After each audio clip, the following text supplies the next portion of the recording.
I'm sitting here today with Gwen Crawford, clinical psychologist.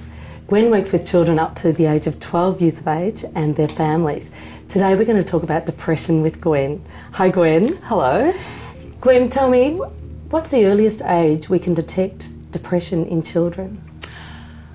A parent or a teacher who's closely observing a child they know well might pick up signs that potentially indicate depression from around 3 or 4 and up.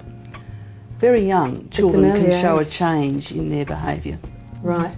And as parents, what are the signs that perhaps could indicate that our child's suffering depression rather than just feeling a bit sad that day? Okay, yeah, because of course all of us can have a bad day and feel a bit out of it for whatever reason. But depression, as a clinician, I would define depression as something that's more long-lasting than that. And the signs that might indicate that the child is possibly suffering from depression could be that they become quite sad or tearful, more irritable. They might be angry children. They might appear to be angry. They might be a bit more withdrawn, quiet. They might spend more time on their own, choosing to go to their room rather than play with their friends or their brothers and sisters. They might show less interest in things that they normally find really, engaging.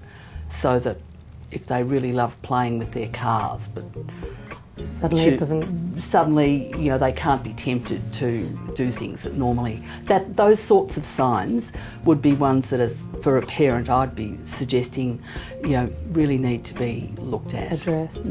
So, their very special bird died, and they're going to be sad for a week. Yeah. That's really no cause for concern? No, because we all in life experience losses and disappointments, and being sad for a day or two is not the same as being depressed.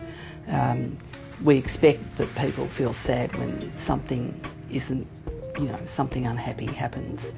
But it's when that state persists for too long that we might become concerned that there's something else happening. Depression isn't usually just caused by one thing either. There'd usually be a combination of things which might have preceded somebody, appearing to develop depression. So as a psychologist, how would you treat depression in children? Okay, if a child's referred to me and the signs are consistent with that child having depression, it is possible that a medical practitioner might prescribe medication to assist them. It's a fairly controversial area, particularly with the younger children. We'd be more likely to be looking at trying to understand what's happening with this child, what it is that has gone wrong for them. Has it been that there's been difficulties at home, parents separating, divorcing, moving house, difficulties at school or kinder? All of those things can contribute to depression. And then of course there's the role of modelling in the parents. How parents deal with life can be influential for children. So when we're treating a child, we're really treating a child and their family. And a lot of the work is really done with the parents, hopefully to give them a better range of strategies for dealing with their child.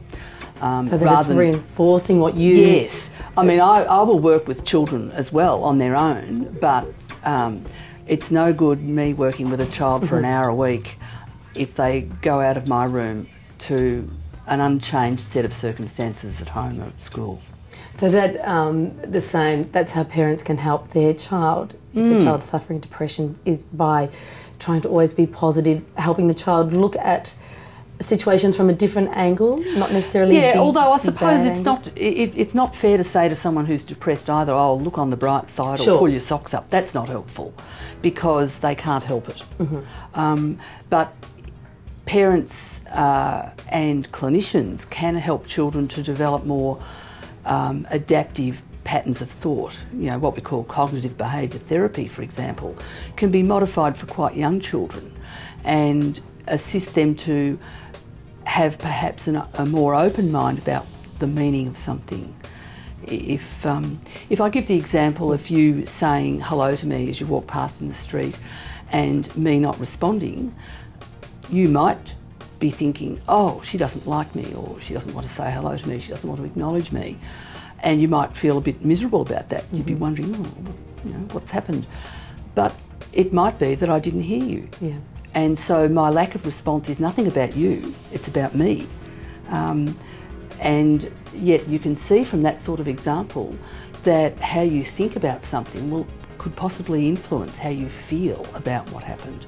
So it's as if your thoughts precede your emotions.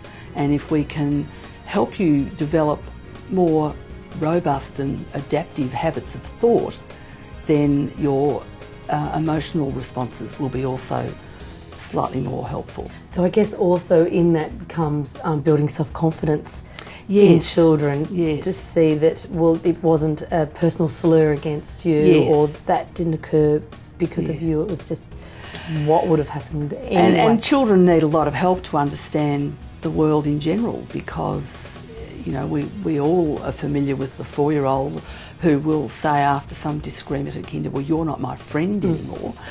And while that's upsetting for a 4-year-old, it's not quite the same as your marital partner of 25 years saying, I'm leaving. It's a very different scale of event. Right. And we can help children to deal with those ebbs and flows, if you like, in relationships, and develop better social skills and give them coping strategies.